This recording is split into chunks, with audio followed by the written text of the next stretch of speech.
ఈ ట్యుటోరియల్‌లో ఈ పెండ్యులమ్స్ యానిమేషన్‌ని ఎలా చేశానో చూపిస్తాను. షిఫ్ట్ ఏ ప్రెస్ చేసి సిలిండర్ తీసుకోవాలి. ఎడిట్ మోడ్‌లో ఎక్స్ యాక్సిస్‌లో రొటేట్ చేసుకోవాలి. ఈ ఫేసెస్‌ని సెలెక్ట్ చేసుకొని ఐ ప్రెస్ చేసి ఇన్సర్ట్ చేసుకొని కంట్రోల్ ఈ ప్రెస్ చేసి బ్రిడ్జ్ ఎడ్జ్ లూప్స్‌ని సెలెక్ట్ చేసుకోవాలి.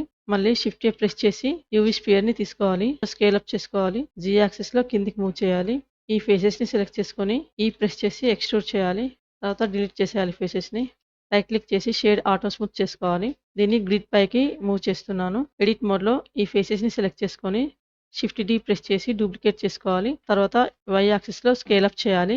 ఈ ఎడ్జ్ గ్రూప్‌ని సెలెక్ట్ చేసుకొని ఎఫ్ ప్రెస్ చేసి కంట్రోల్ ఎఫ్ ప్రెస్ చేసి పోక్ ఫేసెస్ సెలెక్ట్ చేసుకోవాలి. అన్నిటిని సెలెక్ట్ చేసుకొని షిఫ్ట్ అండ్ ప్రెస్ చేసి ఫేసెస్‌ని నార్మల్ చేసుకోవాలి. ఈ ఫేసెస్‌ని సెలెక్ట్ చేసుకొని పీ ప్రెస్ చేసి సెలెక్షన్‌ని సెపరేట్ చేసుకోవాలి. ఇప్పుడు టైమ్ లైన్‌లో ఫ్రేమ్ 1 దగ్గర ఈ ఆబ్జెక్ట్‌ని సెలెక్ట్ చేసుకొని ఇక్కడ ఆబ్జెక్ట్ ప్రాపర్టీస్‌లో రొటేషన్ వైలో ఒక కీ ఫ్రేమ్‌ని యాడ్ చేయాలి. మళ్ళీ 10 ఫ్రేమ్స్ తర్వాత ప్లే హెడ్‌ని ఉంచి ఇక్కడ 60 ఎంటర్ చేసి ఇంకొక కీ ఫ్రేమ్‌ని యాడ్ చేసుకోవాలి. మళ్ళీ 20 దగ్గర ప్లే హెడ్‌ని ఉంచి ఇక్కడ 0 ఎంటర్ చేసి కీ ఫ్రేమ్‌ని యాడ్ చేయాలి. మళ్ళీ 30 దగ్గర ప్లే హెడ్ నుంచి ఇక్కడ -60 ఎంటర్ చేసి మళ్ళీ ఇంకొక కీ ఫ్రేమ్‌ని యాడ్ చేసుకోవాలి. 40 దగ్గర ప్లే హెడ్ నుంచి ఇక్కడ 0 ఎంటర్ చేసి కీ ఫ్రేమ్‌ని యాడ్ చేయాలి. ఇప్పుడు ప్లే చేస్తున్నాను.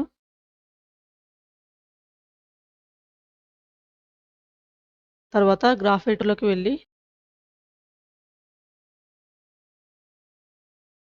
ఇక్కడ దీన్ని క్లిక్ చేసి దీన్ని కూడా క్లిక్ చేస్తే వై రొటేషన్ ఉంది కదా, దీనిపైన క్లిక్ చేస్తే ఇక్కడ మాడిఫైయర్స్ వస్తాయి. ఈ మాడిఫైయర్స్‌లో సైకిల్స్ పై క్లిక్ చేయాలి. లూప్ యానిమేషన్ క్రియేట్ అవుతుంది. తర్వాత దీన్ని కొంచెం ముందుకు జరుపుతున్నా. షిఫ్ట్ డి ప్రెస్ చేసి ఈ ఆబ్జెక్ట్‌ని డూప్లికేట్ చేసుకోవాలి. ఇప్పుడు టైమ్ లైన్‌లో 10 దగ్గర ఇక్కడ -60 యాడ్ చేయాలి. కీ ఫ్రేమ్ పైన 2 టైమ్స్ క్లిక్ చేయాలి. మళ్ళీ ఇక్కడ ఫ్రేమ్ 30 దగ్గర 60 యాడ్ చేయాలి. ఇక్కడ 2 టైమ్స్ క్లిక్ చేయాలి.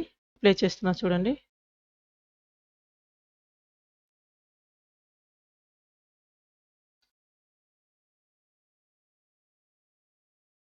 మీకు ఎన్ని పెండ్యులమ్స్ కావాలంటే అన్ని పెండ్యులమ్స్‌ని యాడ్ చేసుకోవచ్చు. షిఫ్ట్ డి ప్రెస్ చేసి.